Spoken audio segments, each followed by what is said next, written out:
जावयानं कसं असावं, गावाचा फायदा कसा घ्यावा याचा आदर्श गरजेचं आहे. पिंपळा कार्यकारी सहकारी सोसायटी आणि केपी फाउंडेशन यांच्या माध्यमातून होत असलेल्या कृषी भूषण पुरस्काराच्या कार्यक्रमासाठी व्यासपीठावर उपस्थित असलेले या कार्यक्रमाचे अध्यक्ष आमचे मार्गदर्शक नानासाहेब संजयजी पवार, या पिंपळा नगरीचे माजी नगरसेवक अमरजी, कृषी अधिकारी ठाकरे मॅडम, आमचे चेअरमन, व्हाईस चेअरमन, या पिंपळा नगरी सहकारी सोसायटीचे सर्व संचालक, या ठिकाणी उपस्थित असलेले तुलामोहचे पदाधिकारी आणि उपस्थित असलेले माझे शेतकरी बांधव, ज्येष्ठ आणि तरुण मित्रांनो, खरं तर नानासाहेब या कार्यक्रमाच्या मागचं आमचं उद्दिष्ट मुळात हे आहे की जसं आता बापू साहेबांनी सांगितलं की पिंपळा हे जरी महानगरपालिका क्षेत्रात असलं तरी आज आमचा पिंपळा या ठिकाणी आजच्या ग्रामीण चालीरीती आहे, ग्रामीणच्या ज्या परंपरा आहे ते ग्रामीण भाग म्हणूनच या ठिकाणी या पिंपळाची ओळख आहे. आणि या पिंपळा गावामध्ये मोठ्या प्रमाणावरती जर राहत असलेला तो वर्ग असेल तर तो शेतकरी वर्ग आहे. आणि हा शेतकरी वर्ग, माझे शेतकरी बांधव, जी शेतीची परंपरा आहे ती या ठिकाणी कायम चालू आहे. यामध्ये आपण यांच्या शेतीचे जर आकडे पाहिले, यांच्या उत्पन्नाचे जर आकडे पाहिले तर जो ग्रामीण भागामध्ये उत्पन्न घेत असेल त्या शेतकऱ्याच्या पेक्षा किंवा त्याच्या बरोबरीचे आहे. या ठिकाणी आमच्या पिंपळा गावामध्ये केळी उत्पादन हे मोठ्या प्रमाणावरती आहे, कापूस उत्पादन मोठ्या प्रमाणावरती आहे, गहू उत्पादन मोठ्या प्रमाणावरती आहे, मका, ज्वारी याचं पीक घेणारे शेतकरी या पिंपळा परिसरामध्ये मोठ्या प्रमाणात आहे. आणि माझा शेतकरी राजा, माझा शेतकरी बांधव, आपण म्हणतो की या देशाचा पाठीचा कणा, आर्थिक कणा म्हणजे शेतकरी, माझा बळीराजा. आणि हा बळीराजा याला आपण जर बघत असाल तर या ठिकाणचा व्यापारी हा सुखी आहे. या ठिकाणचा जो आपण म्हणतो की या ठिकाणी जे व्यापारी वर्ग असतील, व्यापार करून ते कमवत असतील तो वर्ग सुखी आहे, ग्राहक सुखी आहे. परंतु यांच्यामधला जो दुवा आहे तो माझा शेतकरी हा मात्र आज आपण जर बघितलं असेल तर त्याची या देशामध्ये, या राज्यामध्ये कशा पद्धतीची अवस्था झालेली आहे. मग त्याच्यामध्ये शेतकरी आत्महत्या असतील, शेतकरी कर्जबाजारीपणा असेल, शेतकऱ्यांच्या विविध समस्या आहेत. परंतु माझा शेतकरी राजा हा कधीच बोलून दाखवत नाही.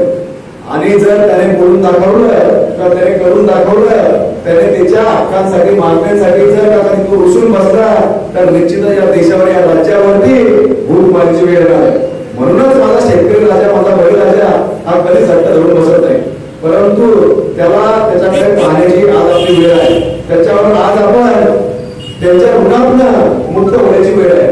खरं तर या कार्यक्रमाच्या मागचा उद्देशच पुन्हा हा होता की शेतकऱ्यांच्या समस्या असतील किंवा शेतकऱ्यांना आपल्या माध्यमातून असतील, कृषी अधिकाऱ्यांच्या माध्यमातून असतील, या ठिकाणच्या मान्यवरांच्या माध्यमातून असतील, ज्या कोणत्या कृषी खात्यासाठी किंवा कृषी खात्यामार्फत शेतकऱ्यांसाठी ज्या आपल्या बँकेच्या माध्यमातून ज्या कोणत्या योजना असतील त्या योजना त्यांच्यापर्यंत पोहोचल्या पाहिजे. कारण की त्यांच्या दैनंदिन व्यवहारामध्ये, त्यांच्या दैनंदिन शेतीच्या कामामध्ये माझा शेतकरी राजा हा या योजनांच्या त्यांना माहिती नसते किंवा तो वेळ देऊ शकत नाही किंवा तो त्या ठिकाणी पोहोचू शकत नाही. म्हणून तो त्या योजनांपासून या ठिकाणी त्याला त्या माहिती नसतात. परंतु या कार्यक्रमाचा उद्देशच मुळात तो आहे. आणि या ठिकाणी शेतकऱ्यांच्या ऋणातून आपण ऋण भावनेनं हा कार्यक्रम या ठिकाणी आज आयोजित केलेला आहे. कृषी भूषण पुरस्काराच्या माध्यमातून या ठिकाणच्या शेतकऱ्यांना ज्या योजना असतील त्या योजनांची माहिती मिळावी, त्याबद्दल ठाकरे मॅडमांनी सांगितलं. परंतु या ठिकाणी उपस्थित मी शेतकरी बांधवांना, या ठिकाणच्या नागरिकांना देखील आवाहन करतो की आपल्याला शेतीच्या माध्यमातून ज्या कुठल्या योजना असतील, शेतीच्यासाठी लागणारे उपकरण असतील, शेतीसाठी लागणारे जे अवजार यंत्र असतील किंवा शेतीच्या पीक कर्जाच्या बाबतीत असेल, पाईपलाईनच्या बाबतीत असेल, विहिरीच्या बाबतीत असतील, शेतकऱ्यांना ज्या ज्या योजनांचा या ठिकाणी माहिती असेल त्या शेतकरी राजांनी, शेतकरी बांधवांनी त्या योजनेचा या ठिकाणी लाभ घेतला. योजना याबद्दल कधी जाणून घ्यायच्या असेल तर आपल्या कृषी अधिकारी मॅडम आहेत, या ठिकाणचे आपले संचालक आहेत, चेअरमन आहेत, या सर्वांना आपण त्या बाबतीत विचारायचं आहे. माझे संपर्क कार्यालय या ठिकाणी आहे, त्या संपर्क कार्यालयात येऊन आमचे संपर्क करायचा. निश्चितच ज्या ज्या राज्य शासनाच्या योजना असतील, ज्या ज्या कृषी खात्याच्या योजना असतील, ज्या ज्या या ठिकाणी बँकेच्या माध्यमातून योजना या शेतकऱ्यांसाठी असतील त्या निश्चितच आपल्यापर्यंत पोहोचण्याचा आमचा एक प्रामाणिक प्रयत्न आहे. जेणेकरून शेतीसाठी आता पहिल्यासारखं शेतमजूर मिळणं थोडं अवघड आहे, परंतु यंत्रांच्या माध्यमातून जर आपल्याला शेती करता आली तर ती निश्चितच ही शेती करणं सोपं होईल आणि या ठिकाणी आपल्याला जास्तीत जास्त शेतातून उत्पन्न घेता येईल, या मागचा हा उद्देश आहे. खरं तर आता आपण ओळीच्या गोष्टी बोलून दाखवल्या किंवा आयोजकांच्या गोष्टी बोलून दाखवल्या, या ठिकाणी सूत्रसंचालकांच्या मागून बोलण्याच्या गोष्टी बोलून दाखवल्या. नानासाहेब या ठिकाणी सोसायटी, विविध कार्यकारी सहकारी सोसायटी गेल्या 50 वर्षापासून या ठिकाणी निवडणूक झाली नव्हती, परंतु काही लोकांच्या हट्टापायी या ठिकाणी निवडणूक घ्यावी लागली. परंतु आम्ही या ठिकाणी गर्वाने सांगतो, या सर्व उपस्थित असलेल्या शेतकरी आणि या ठिकाणच्या सभासदांच्या आशीर्वादाने आम्ही शांततापूर्वकपणे एक दर्ग सोसायटी ताब्यात घेतली आणि आज देखील गेल्या अनेक वर्षापासूनचा तो सोसायटीचा जो आता आमच्या चेअरमन साहेबांनी सांगितलं तो बॅकग्राऊंड आम्ही भरून काढलेला आहे. येणाऱ्या काळामध्ये आम्ही आमच्या सोसायटीची स्वमालकीची इमारत उभा करण्याचा आमचा मानस आहे आणि निश्चितच येणाऱ्या काळात आम्ही सोसायटीची स्वमालकीची इमारत देखील या ठिकाणी उभे करू. अनंत अडचणी आहेत, परंतु त्या अडचणी या ठिकाणी बोलून दाखवण्यासारख्या नाहीत आणि त्या सर्वांना माहिती आहे, परंतु त्या अडचणींवर आम्ही मार्गक्रमण करून या ठिकाणी निश्चितच यश प्राप्त करू ही देखील या ठिकाणी ग्वाही देतो. या ठिकाणी शेतकऱ्यांनी सर्व उपस्थित राहिल्याबद्दल सर्व शेतकरी या ठिकाणच्या नागरिकांचा देखील या ठिकाणी मी धन्यवाद व्यक्त करतो. ज्या ज्या कुठल्या समस्या असतील नानासाहेब आपल्याला देखील विनंती करतो